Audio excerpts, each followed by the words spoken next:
हाँ जी friends, good morning. कैसे हैं आप सब? और उम्मीद करता हूँ भाई लोगों के बिल्कुल अच्छे होंगे, बिल्कुल बिंदास होंगे। और इंतज़ार तो नहीं हो रहा भाई, क्योंकि परसों फाइनल मैच है। 2000 में न्यूजीलैंड और भारत के बीच में फाइनल हुआ था, अब से 25 साल पहले। और सौरव गांगुली ने सेंचुरी लगाई थी और उधर से क्रिस कैन्स ने, वो घुंघराले बाल वाले शानदार ऑलराउंडर थे, इसमें कोई डाउट नहीं। क्रिस कैन्स, क्रिस हैरिस, उनके बड़े अच्छे अच्छे प्लेयर्स हुआ करते थे। एडम परोरे उनके खिलाड़ी हुआ करते थे। तो इन सब ने मिलकर के न्यूजीलैंड की टीम को मैच जिता दिया था नैरोबी में, और भारतीय टीम जो है वो फाइनल में पहुंची लेकिन हार गई। लेकिन 25 सालों के बाद में एक बार फिर से भारत और न्यूजीलैंड की टीम चैंपियंस ट्रॉफी के फाइनल में भिड़ रही है। दुबई में यह मुकाबला होगा। मैं देख रहा हूं बहुत सारे सोशल मीडिया पर और बहुत सारे जो हमारे दोस्त सब गए हुए हैं दुबई में और बातें कर रहे हैं कि बहुत मुश्किल होगा दुबई में फाइनल मैच न्यूजीलैंड से जीतना, बहुत आसान नहीं है। नहीं, ये बात तो बिल्कुल फैक्ट है कि कुछ भी आसान नहीं है। अब तक जो भारतीय टीम 4 मैचेस जीती है उसमें मेहनत किया टीम इंडिया ने। आसान तो कभी भी कुछ भी नहीं होता है। सामने वाली टीम अगर 150 रन से हार जाए तो भी वो कोई ऐसा नहीं है कि आसान जीत आपने हासिल की है। वो सामने वाली टीम हारी है, आप तो मेहनत ही करते हो, तो आसान तो कुछ भी नहीं होगा। फाइनल है तो आसान नहीं होगा, लेकिन भारतीय टीम का दबदबा है, इसमें कोई शक नहीं है। और मैं ताल ठोक करके आप लोगों को कह सकता हूं कि इस बार चैंपियंस ट्रॉफी भारत ही जीत रहा है। बहुत सारे लोगों ने बड़ी बातें करी कि नहीं यार, पाकिस्तान के खिलाफ में भारत का मुकाबला 23 तारीख को फंसेगा, भारतीय टीम के लिए बहुत मुश्किल होगा, टीम इंडिया हार भी सकती है। क्या हुआ? पाकिस्तान को हमने धो दिया। उसके बाद फिर नंबर आ गया न्यूजीलैंड का। लोगों ने कहा कि नहीं, न्यूजीलैंड बड़ी खतरनाक टीम है भाई, ये तो दुबई में आकर के हमें हरा सकती है। हमने न्यूजीलैंड को हरा दिया। फिर मामला नहीं रुका तो फिर ऑस्ट्रेलिया को लोगों ने पकड़ लिया कि अब आ गया ऑस्ट्रेलिया। अब तो ऑस्ट्रेलिया भारतीय टीम को सेमीफाइनल से ही बाहर का रास्ता दिखा देगा। वहीं से ऑस्ट्रेलिया को हमने दुबई से सीधा मेलबर्न भेज दिया, तो भी लोग शांत नहीं हुए। अब लोगों ने न्यूजीलैंड को पकड़ लिया कि न्यूजीलैंड की टीम ये है, वो है, अलाना है, फलाना है। इससे पहले कह रहे थे कि साउथ अफ्रीका की टीम के साथ में फाइनल होगा। जब न्यूजीलैंड ने साउथ अफ्रीका को धो दिया तो अब न्यूजीलैंड को सबने कह दिया बाप रे, ऐसी टीम है जो कि भारतीय टीम को, मतलब कि सबको न्यूजीलैंड दिख रहा है, सबको ऑस्ट्रेलिया दिखा, लेकिन भारतीय टीम जो लगातार मैचेस जीत रही है उसके बारे में कोई सुनने को तैयार नहीं है। ओ भाई, मैं आपको एक बार फिर से बता रहा हूं कि टीम इंडिया इस चैंपियंस ट्रॉफी में बिना कोई मैच हारे हुए चैंपियन बनेगी। और उसके पीछे मेहनत है, उसके पीछे गौतम गंभीर की स्ट्रैटेजी है, रोहित शर्मा की स्ट्रैटेजी है। और मैं आज आपको बताने जा रहा हूं कि न्यूजीलैंड के खिलाफ में भारतीय टीम ने क्या कमाल का स्ट्रैटेजी तैयार किया है, क्या बवाल का स्ट्रैटेजी तैयार किया, जिसके दम पर कह सकते हैं कि इस बार चैंपियंस ट्रॉफी हमारा है।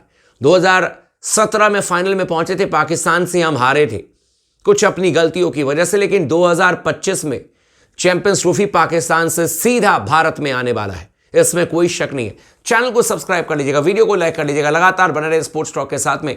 और मैं एक एक करके आपको डिटेल बताता हूं कि किस तरीके से टीम इंडिया प्लान तैयार कर रही है न्यूजीलैंड के बल्लेबाजों के खिलाफ में, किस तरीके से टीम इंडिया के बल्लेबाज न्यूजीलैंड के गेंदबाजों के खिलाफ में प्लान तैयार कर रहे हैं। न्यूजीलैंड भी लेफ्ट एंड राइट कॉम्बिनेशन लेकर के आएगा भाई लोग। विल यंग और केन और इनके रचिन रविंद्र ओपन करेंगे तो एक लेफ्ट एंड राइट ही हो गया। 3 नंबर पर खेलने के लिए केन विलियमसन आते हैं, तो 4 नंबर पर खेलने के लिए डेरिल मिचेल आते हैं। लेकिन न्यूजीलैंड की टीम हो सकता है कि 4 नंबर पर टॉम लेथम को भेज दे, लेफ्ट एंड राइट को देखते हुए। 5 नंबर पर फिर मिचेल आ जाए, 6 नंबर पर फिर इनके पास में एक और दाहिने हाथ के बल्लेबाज हैं, दैट इज ग्लेन फिलिप्स। और फिर उसके बाद इनके पास में 2 बाएं हाथ के बल्लेबाज हैं। यानी कि अगर टॉप ऑर्डर के 8 बल्लेबाजों को देखेंगे तो 4 बाएं हाथ के हैं, 4 दाहिने हाथ के बल्लेबाज हैं न्यूजीलैंड के पास में। और भारतीय टीम को पता है कि न्यूजीलैंड की team intentionally left and right combination लेकर के उतर सकती है मैदान पर भारतीय टीम को डिस्टर्ब करने के लिए। लेकिन टीम इंडिया ने उनके खिलाफ में एक जबरदस्त चक्रव्यूह रच दिया है। और जब बल्लेबाजी अगर करते हैं लंबे समय तक, पहला तो यह रोल दिया गया कि मोहम्मद शामी निपटाएं, खासतौर पर बल्लेबाज रचिन रविंद्र को। और मोहम्मद शामी रचिन रविंद्र के लिए आप देखेंगे कि राउंड द विकेट गेंदबाजी करेंगे मैच में और शॉर्ट ऑफ गुड लेंथ गेंद करेंगे, एंगल बनाकर के गेंद अंदर की तरफ आएगी। जब राउंड द विकेट गेंदबाजी करेंगे, शॉर्ट ऑफ गुड लेंथ गेंद एंगल बनाकर के अंदर की तरफ आएगी। और रचिन रविंद्र आप जनरली देखोगे कि स्क्वायर ऑफ द विकेट कभी अपने शॉट को रोकते नहीं है। ये मैं बहुत आपको इंटरनल चीज बता रहा हूं। कभी भी Rachin Ravindra square of the wicket, यानी कि जो एरिया होता है आपका स्क्वायर लेग का, या फिर आपको एक तरीके से माना जाए तो कवर पॉइंट भी मान लीजिए, पॉइंट की क्षेत्र की बात मैं कर रहा हूं, थर्ड मैन की क्षेत्र की बात कर रहा हूं, उस एरिया में अपने शॉट को रोकते नहीं है, क्योंकि हाई बैक लिफ्ट है, जब एक बार बल्ला चलता है फ्लो में चल जाता है। और टीम इंडिया रचिन रविंद्र के लिए एक बैकवर्ड पॉइंट पर खिलाड़ी लेगी, एक पॉइंट पर लेगी, और जरूरत पड़ी तो टीम इंडिया 2 खिलाड़ी स्लिप में भी उतारेगी रचिन रविंद्र के लिए, और जनरली उनको कट करने का मौका देगी, क्योंकि कट शॉट को रोकते नहीं है रचिन रविंद्र, और कई बार उनके कट शॉट जो है वो हवा में जाते हैं और कैच लेने की पूरी संभावना बनेगी। रविंद्र जाडेजा और अक्षर पटेल के हाथों में गेंद जा सकती है, ये बात आप याद रखना, फाइनल में ये चीजें हो सकती है, और विकेट निकाल सकता है शामी लाला, ये बात बिल्कुल हो सकती है। लेकिन मेन जो काम होगा भारतीय टीम के, वो स्पिनर्स का काम होगा। और टीम इंडिया ने बाएं हाथ के जब न्यूजीलैंड के बल्लेबाज बल्लेबाजी करेंगे, आइडेंटिफाई कर लिया कि जब न्यूजीलैंड के बाएं हाथ के बल्लेबाज क्रीज में होंगे तो भारतीय टीम के 2 गेंदबाज आपको ज्यादातर ऑपरेट करते हुए नजर आएंगे, और ये 2 गेंदबाज हैं कुलदीप यादव और वरुण चक्रवर्ती। और इसके पीछे रीजन भी है, वरुण चक्रवर्ती की जो गेंदें हैं वो दाहिने हाथ के बल्लेबाज के लिए लेग स्पिनर है, तो वरुण चक्रवर्ती की गेंद जो है वो टप्पा खा करके जनरली बाहर की तरफ निकलेगी बाएं हाथ के बल्लेबाज के लिए। और कुलदीप यादव भी लेफ्ट आर्म अनऑर्थोडॉक्स है, यानी कि उनकी भी गेंद टप्पा खा करके बाएं हाथ के बल्लेबाज के लिए बाहर की तरफ निकलती है। यानी कि दोनों जो गेंदबाज हैं वो कोशिश करेंगे न्यूजीलैंड के बल्लेबाजों के खिलाफ में, बाएं हाथ के बल्लेबाजों के खिलाफ में गेंद को बाहर की तरफ लेकर के आए।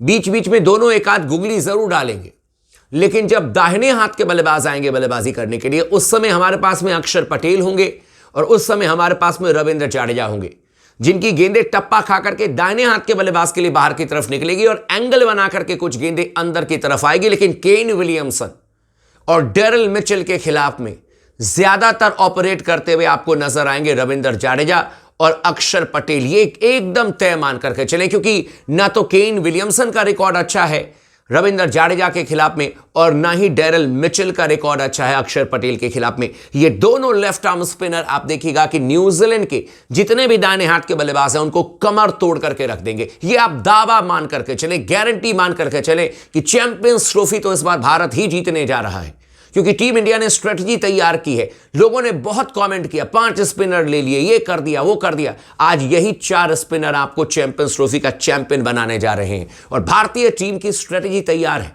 स्पिनर्स हमारे तैयार हैं न्यूजीलैंड को पूरी तरीके से काबू में रखने के लिए, न्यूजीलैंड के बल्लेबाजों को पूरी तरीके से जाल में फंसाने के लिए।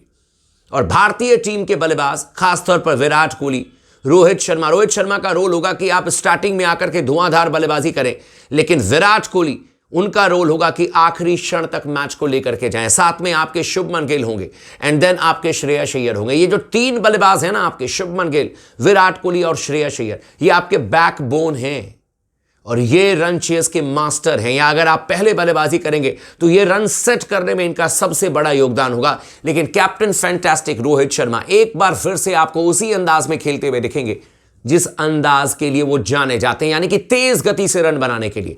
टीम इंडिया की स्ट्रेटजी तैयार है, बवाल स्ट्रेटजी मैं कहूंगा इसे, बवाल कमाल स्ट्रेटजी। और चैंपियंस ट्रॉफी हम ही जीतेंगे, रोक सको तो रोक लो। पूरी दुनिया एक तरफ और हिंदुस्तान की टीम एक तरफ, 2025 चैंपियंस ट्रॉफी हमारा है, सिर्फ हमारा है भाई लोगों।